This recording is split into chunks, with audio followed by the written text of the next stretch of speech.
I checked these numbers. 57% of Senate, 38% of the House cite law as their profession. And when you look at law, law is, well, what happens in the courtroom. It doesn't go to what's right. It goes to who argues best.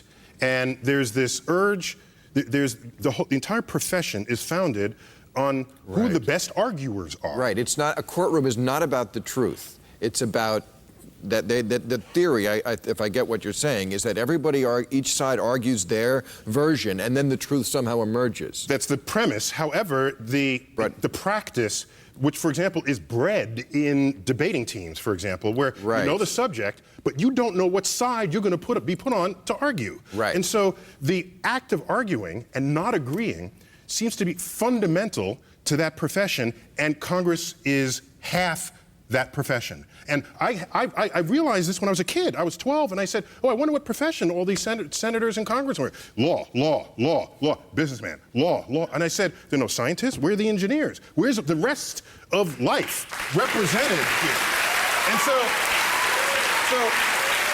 when I look at the conflicts, the argumentative conflicts, I just sit back and say, you know, can I buy an engineer, please? Or put somebody, a business person who knows how to make a hard but significant financial decision, because at the end of the day, they got to make their books work. But, you know, I think that is part of it. I'm sorry. It's okay. I like screaming. It's a time to scream. If there was ever a time to scream, it would be this week.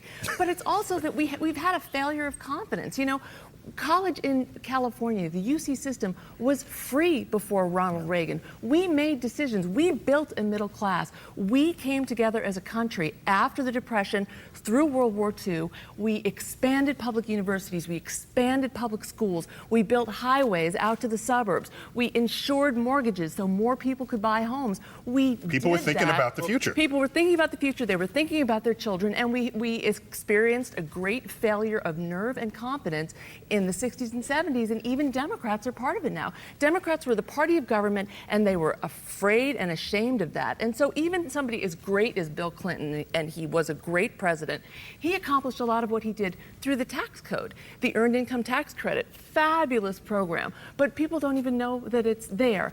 College tuition tax credits, everything goes to the tax code.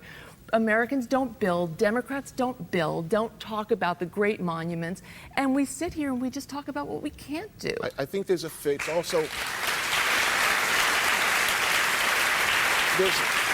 there's a failure of will. We have become a lazy and entitled population. In my own small way, you know, I was an employer for 20 years as a chef. In those 20 years, I cannot think of a single time that an American-born kid ever walked into my restaurant, any restaurant I ever worked in, and asked for a job as a dishwasher, a cleanup person, or even a entry-level prep cook. Never. In 20 years.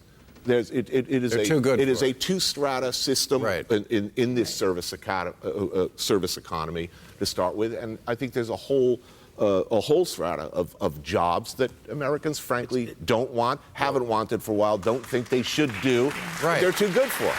That's very true. Well, and in the global economy, I keep telling people, I have financial interests in China, that if you look at China and India, our current generation, they are competing with their grandparents and their great-grandparents. These are people in those economies in India and in China that will work like crazy. They'll do anything to the old kind of can-do spirit that the United States. Nobody understands the American dream today better than an Indian, a Chinese, or a Mexican, as far as I'm concerned. Yeah, that's right. That's very true.